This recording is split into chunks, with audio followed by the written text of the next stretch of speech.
తెలంగాణను గుజరాత్ మోడల్లో అభివృద్ధి చేయాలని సీఎం రేవంత్ రెడ్డి ప్రధాని కోరడాన్ని మాజీ ఎమ్మెల్యే సుంకే రవిశంకర్ తీవ్రంగా ఖండించారు.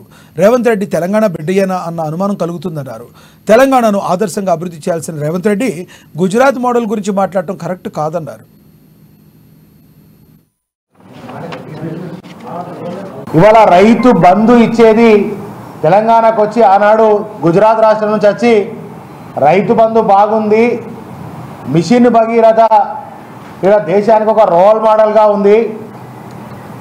అంతేకాకుండా దేశ చరిత్రలోనే కాదు ప్రపంచ చరిత్రలో ఇవాళ రైతు దేశానికి అన్నం పెట్టే రైతన్న చచ్చిపోతే 5 లక్షల బీమా ఇచ్చే ఏకైక రాష్ట్రం తెలంగాణ రాష్ట్రం. గౌరవ ముఖ్యమంత్రి కల్వకుంట్ల చంద్రశేఖరరావు గారి నేతృత్వంలో జరిగినటువంటి సందర్భాన్ని ఇవాళ రేవంత్ రెడ్డి గారు మర్చిపోయిందని నేను అనుకుంటా ఉన్నా.